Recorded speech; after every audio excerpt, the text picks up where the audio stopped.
Hello everyone. இன்னைக்கு நம்ம plumbing video பத்தி பார்க்க போறோம். கஸ்டமர் ஒருத்தங்க டேப்ல தண்ணி லீக் ஆயிட்டு இருக்கு அப்படின்னு கால் பண்ணியிருந்தாங்க. நம்ம செக் பண்ணி பார்த்ததுல டேப்போடைய த்ரெட் எல்போல இருந்து தண்ணி லீக் ஆயிட்டே இருந்தது. ஸோ நம்ம த்ரெட் எல்போ மாத்திடலாமே கேட் வால் க்ளோஸ் பண்ணிட்டு வந்துட்டேன்.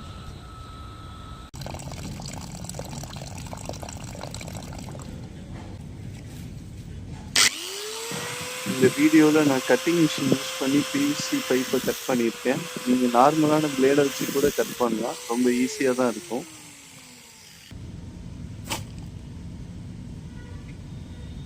ஒரு பிளம்பிங் ஜாயிண்ட்டை பண்றப்போ நம்ம நல்ல சொல்யூஷன் அப்ளை பண்ணணும். நம்ம எவ்வளவு சொல்யூஷன் அப்ளை பண்றோமோ அவ்வளவு நல்லது.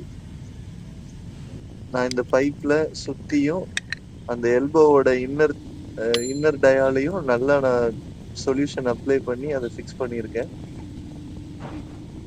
எல்போ ஃபிக்ஸ் பண்ணிட்டு டேப்போடைய எண்டில் நல்லா டெப்லான் டேப் சுத்திட்டு அதை ஃபிக்ஸ் பண்ணும்போது தான் நான் ஒரு விஷயம் ரியலைஸ் பண்ணேன். நான் போட்ட த்ரெட் எல்போவும் இந்த டேப்பும் சைஸ் டிஃபரெண்ட். பெரிய பெரிய எக்ஸ்பீரியன்ஸ்டு பிளம்பர் கூட அப்பப்ப தப்பு பண்றதுக்கு வாய்ப்பு இருக்கு. ஏன்னா ஒரு ஒர்க்கை பண்றப்போ சின்ன சின்ன மிஸ்டேக்ஸ் நடக்கிறது சகஜம்தான். நான் அப்புறம் என்ன பண்ணேன்னா, நான் கட் பண்ண பீஸ்ல இருந்தே எல்போவும் ஆல்ரெடி யூஸ் பண்ணிட்டு இருந்த டேப்போட த்ரெட் எல்போவையும் யூஸ் பண்ணி திருப்பியும் அதை ரீஒர்க் பண்ணி அதையும் நான் மறுபடியும் லீக்கை மட்டும் அரெஸ்ட் பண்ணி அதை ஃபிக்ஸ் பண்ணிட்டேன்.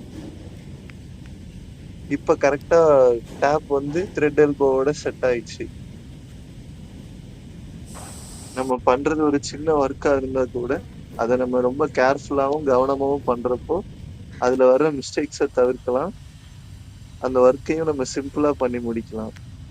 தேங்க்யூ ஃபார் வாட்சிங் திஸ் வீடியோ.